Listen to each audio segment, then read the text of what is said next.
Thanks for clicking! All eyes were on Stats Canada this morning as it was set to release Canada's inflation data for the month of October, with most expecting a modest rise in inflation, something around 1.9, mostly on higher oil prices. We got our answer at 8:30 this morning when inflation came in a bit higher than that, coming in at 2%. So what?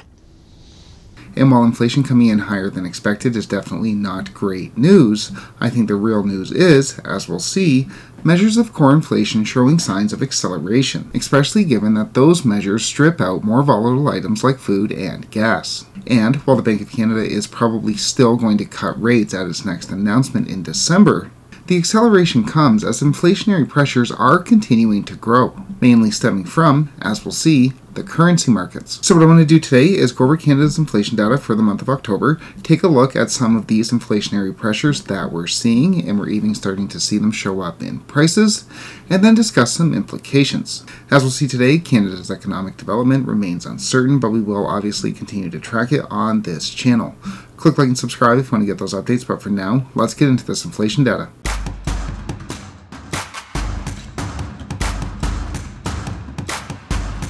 Onto the data. As mentioned, Canada's inflation rate came in at 2% in October, slightly higher than economists were expecting. Nothing's changed. Major upward contributors to the inflation rate were mortgage interest costs, rent, car insurance, food from restaurants, and property taxes, while major downward contributors, those prices pulling down the rate of inflation, were gas, phone, travel, air transportation, and traveler accommodation. So, as long as you leave the country and take your phone with you, you're all set. Pack your things, friend. Hey, okay.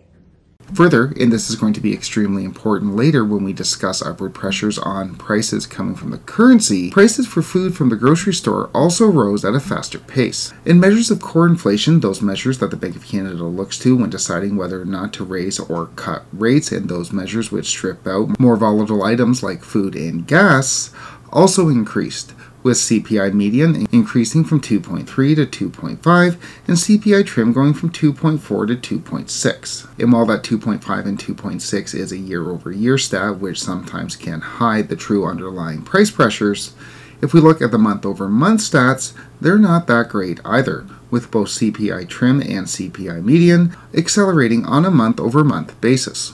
So, headline inflation coming in at 2%, higher than the 1.9 that was expected, definitely higher than last month's 1.6, and we are seeing a bit of acceleration in measures of core inflation. And I think some of this extra inflationary pressure could be stemming from the currency markets, as the Canadian dollar continues to fall relative to our southern peer. And it's not just that the Canadian dollar is weakening, the US dollar is also strengthening. If we look at the DXY, which measures how strong the US dollar is relative to a basket of 6 other currencies, we can see that it's up almost 7% in just over a month or so. 7% increase in just 1 month? That's big for a currency. And the growing spread between the value of the Canadian dollar and that of the US dollar means that everything we import is going to be getting more expensive. Martin Eichenbaum, economics professor at Northwestern, said that this differential will show up as inflation in Canada. And this isn't just theoretical. It's not just a bunch of academics talking shop. It's real, and it's starting to show up in some of the local grocery stores. CTV News spoke to a grocery store owner in Ottawa this week who said that extra exchange rate gets added to not only the price of food but also to freight, and by the time the customer sees it, the difference is quite big. And yeah, that's what we were talking about earlier when the CPI is already seeing some acceleration in the price of food from stores. And the owner summarized, you walked in a few weeks ago, the lettuce was $1.99, now it's like $3.99. Same thing with broccoli, the celery, all the way down the line. I hadn't noticed. So yeah, weaker currency, any food we import from the United States is going to cost more money. But it's not just food. Canada imports over $250 billion worth of goods from the United States per year, so you can imagine a 3 or 4% swing in the value of our currency can and will show up in prices. Which begs the question, what exactly is going on?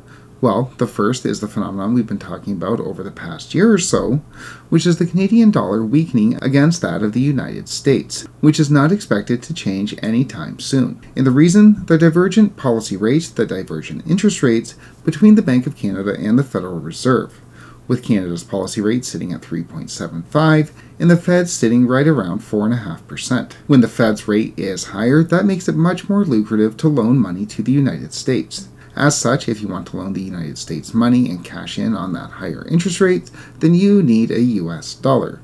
Therefore, demand for US dollar goes up, and relative demand for that of, say, the Canadian dollar goes down, putting downward pressure on the value of the Canadian currency. Just take a look at the markets. Right now, you can loan the US money for 4.3% yield, or you can loan it to Canada for about 3.16. Clearly, if you want to invest in the bond market, you're going to want to get yourself some US dollars, as there's more money to be earned lending it to the United States.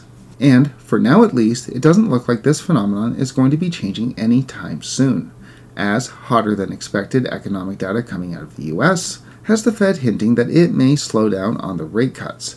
Meanwhile, the big banks are predicting that the Bank of Canada could cut by another 150 basis points or more. Way more.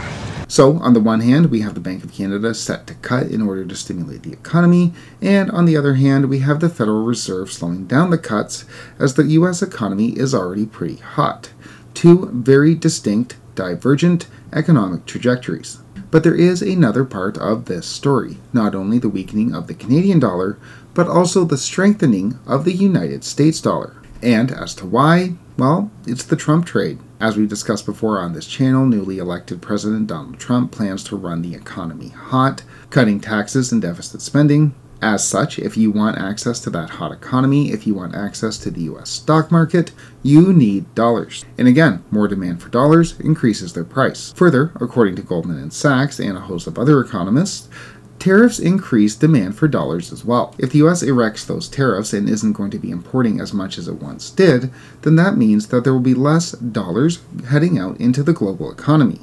Therefore, the global economy, China, Canada, Europe, etc., won't have as many dollars available to them if they want to invest in the United States economy. Further, very briefly, while on this note, there is actually a global debt angle to this story as well, though it's definitely far beyond the scope of this video. I do have an interview coming out with Dr. Michael Howell of Cross Border Capital, which goes over the global demand for dollars to repay debt. Now, right now, this dollar strength and the price pressures being put on the Canadian economy is in the short to medium term.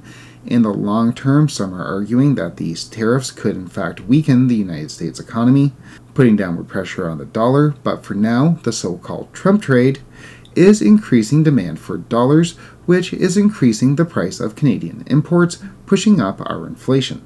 And this is a potential problem that we've been talking about so much on this channel for the past year and a half. If the Canadian economy continues to weaken and the Bank of Canada needs to cut rates in order to bump up employment, in order to stimulate the economy, but at the same time we're seeing inflationary pressures coming from geopolitical forces, coming from the United States, then that puts the Bank of Canada in quite the bind. My guess is the Bank of Canada, even with this hotter than expected inflation data, will still be cutting rates in December, as I think a weakening economy heading into the mortgage renewal wave is scaring the heck out of them, but I think they'll be a bit conflicted about doing so. Further, should these pressures persist, I think the bank is going to have a difficult time justifying those 150 basis points worth of cuts if inflation is re-accelerating once again. With that said, so much of this is unknown. That Trump trade could unwind very quickly as we start to understand how Trump will act once in office, which policies will be implemented, and that 7% increase in the value of the dollar very well could be short-lived or could go higher. The currency markets very rarely move in a straight line.